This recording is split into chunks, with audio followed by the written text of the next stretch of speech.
Wednesday, July 11th, and time for your Barbados Today Morning News Update. Thanks for joining us. I'm Fernella Wedderburn. It's been making a strong case for the country's public servants to keep their jobs as talks continue with officials from the International Monetary Fund on the state of the economy. However, the National Union of Public Workers say it may be forced to accept some job losses, even as it continues to press for no cuts at all.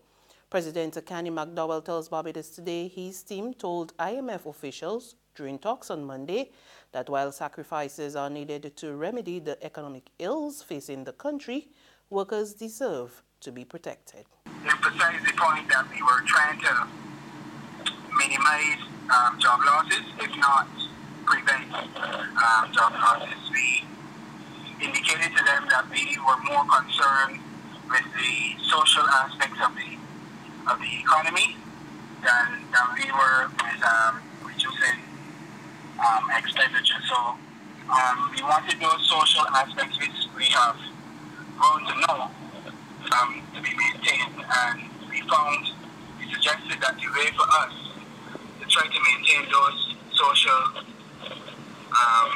aspects that we now have is by making sure that we gain revenue.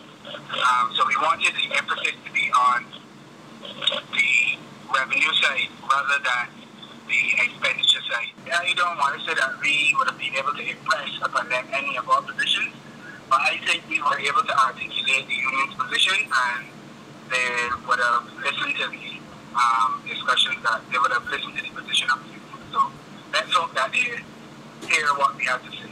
It's nothing more than a mistake. That's how Energy and Water Resources Minister and MP for Christchurch East, Wilfred Abrams, clarified a noticeable difference in the fines listed in the draft integrity and public life legislation tabled in Parliament yesterday. Some fines under the new law were lowered from $500,000 and $250,000 to $20,000 and $10,000. Abrams explained that the changes were made by the parliamentary draftsperson responsible for preparing the bill for presentation in the two houses of Parliament, with a view to ensuring that the fines were consistent with other domestic penalties. When we drafted, the penalties we put in there were higher than anything existing in our current legislation to penalize any offenses. The penalties were higher than any other penalties found for similar legislation in the Caribbean. We put in the hardest and highest. It went to the Chief Parliamentary Council to be drafted. Every legislation has to pass through the CPC. Normally they would draft it, but we drafted in opposition. It was sent to them when we were in government for them to stamp it and approve it and put it through the proper channels before you. So those fines were changed by the CPC without reference to the committee or to the Attorney General. So they came back in here, it was laid before we caught ourselves, and the mistake was then discovered. And the reason, as I understand it, why they were changed, is the CPC said, well, legislation has to be harmonious. Fines must bear some sort of relation to other offenses. So in the rest of the laws in Barbados, there were no fines like this for any comparable criminal offense.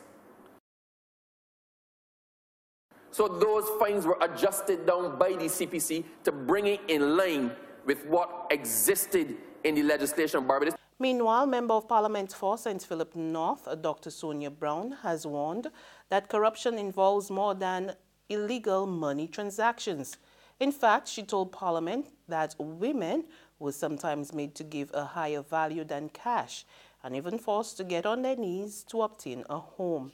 Brown, who welcomed the whistleblower protection clause in the Integrity in Public Life bill, said it may prove especially useful to needy women who suffer exploitation by public officials. But I'm meeting a lot of women here that have had to give up what I consider more than money to get homes, and I think something needs to be done about this. Of course, the problem is people coming forward and speaking But I think apart from the sexual harassment bill, I think this is more than that, and it needs to be addressed for our women. This is the vulnerable group. When there's nothing worse than taking advantage of a female who has children and no other support, who needs a home and is suffering in somebody else's little room in the back, paying $700 a month, when something could be done about it. No woman should have to get to her knees, no pun intended, to get a home, or anything else for that matter. The Ellerslie School is sticking to its decision to change its uniform at the start of the new academic year. Principal Major Errol Brathwaite all but put the matter to bed in an hour-long meeting yesterday evening with close to 200 parents at the school's hall. Although no official explanation was made public, Barbados Today understands a survey carried out by the school's management found overwhelming support for the change, which is also touted as more affordable for parents. After the meeting, which ended just around 5 p.m., parents who spoke to Barbados Today supported the decision to change the uniform. However, some members of the alumni are still upset the decision was taken without their input. In sports, a hamstring injury has forced West Indies fast bowler Kemar Roach out of the second test against Bangladesh, which starts on Thursday at Jamaica's Sabina Park. Ellerslie Joseph will replace him in an otherwise unchanged 30-man squad, which will look to wrap up the series with a win in the final test. Roach, who has been ordered to rest, produced a sensational spell of fast bowling on the first day of the first test, finishing with the impressive figures of 5-8 from 5 overs as the Windies diminished Bangladesh for their lowest ever test score of 43. However, he picked up the injury and was unable to bowl in the second innings as the home side won by a mammoth innings and 219 runs in their fifth largest margin of victory. The 21-year-old Joseph's recall comes following a lengthy layoff where he was recuperating from a stress fracture.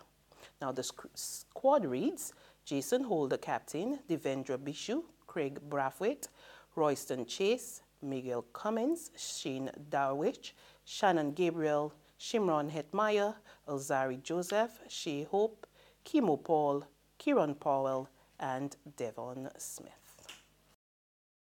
There's regional and international news after this short break.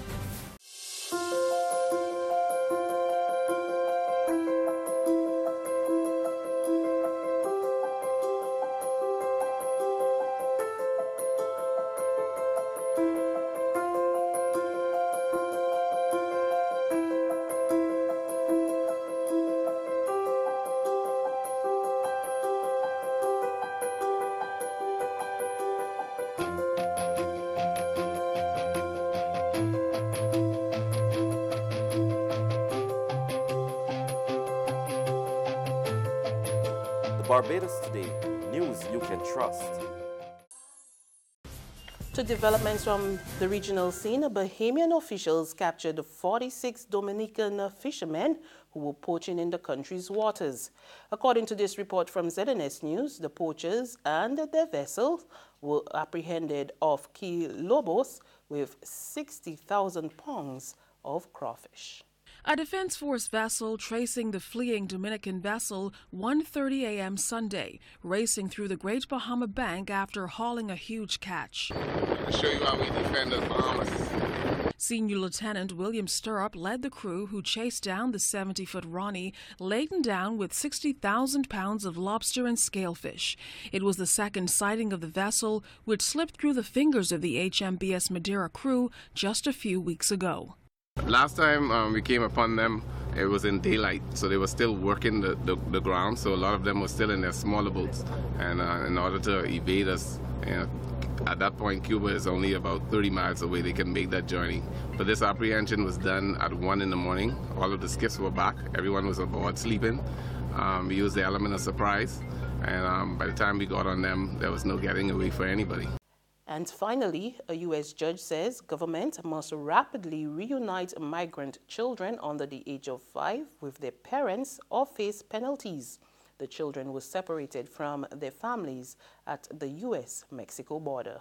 We get more details in this Reuters TV report.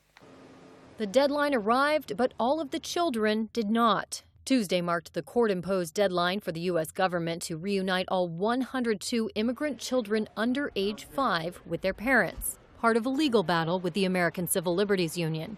But in a filing Tuesday in U.S. federal court, the government said 75 children were eligible to be reunited, but only 38 were likely to be back with a parent by the end of the day.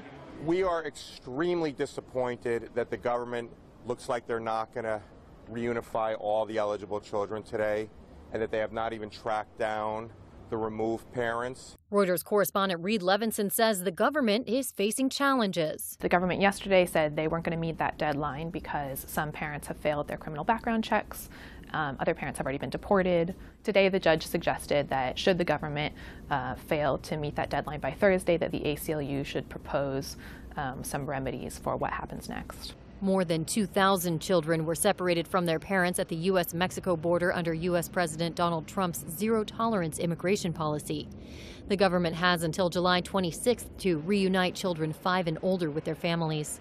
And that's news and sports, but for the very latest, visit our website, www.barbadostoday.bb. You can also subscribe to our e-paper, email updates, and like us on Facebook, and sign up for our breaking news alerts via WhatsApp. We're also on Izumi Media and bus terminals, as well as screenplay at supermarkets and gas stations near you.